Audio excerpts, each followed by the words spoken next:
Hi everyone, Moya here from the Naked Orchid. Hope you guys have had a wonderful day. So I don't want to say conclude, but I want to kind of finish up the Orchids 101 series with a quick chat about the next two important things when it comes to growing epiphytes. And I've got two Phalaenopsis orchids here with me for a specific reason. Same two from the previous video.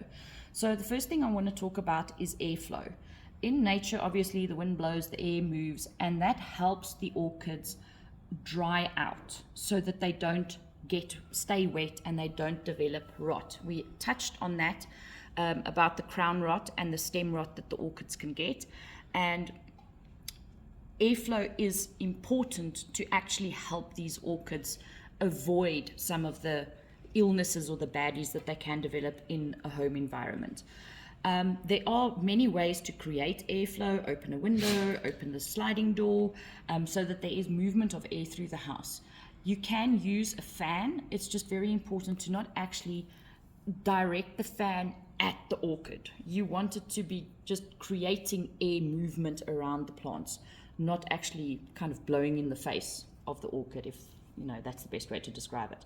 Then the second thing I need to talk about is humidity. So these plants and most orchids naturally grow in habitats where humidity is above 50%.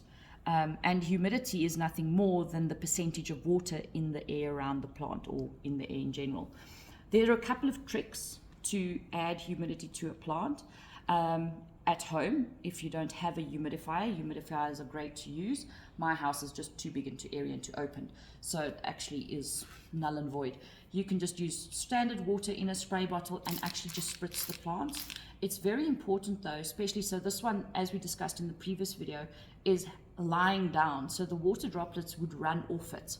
Whereas if it's standing upright when you get it back from the nursery and you spritz it, you can get water stuck in the crown. So it's not about drenching the orchid in water, it's literally just a spritz to create a little bit of moisture on the leaves.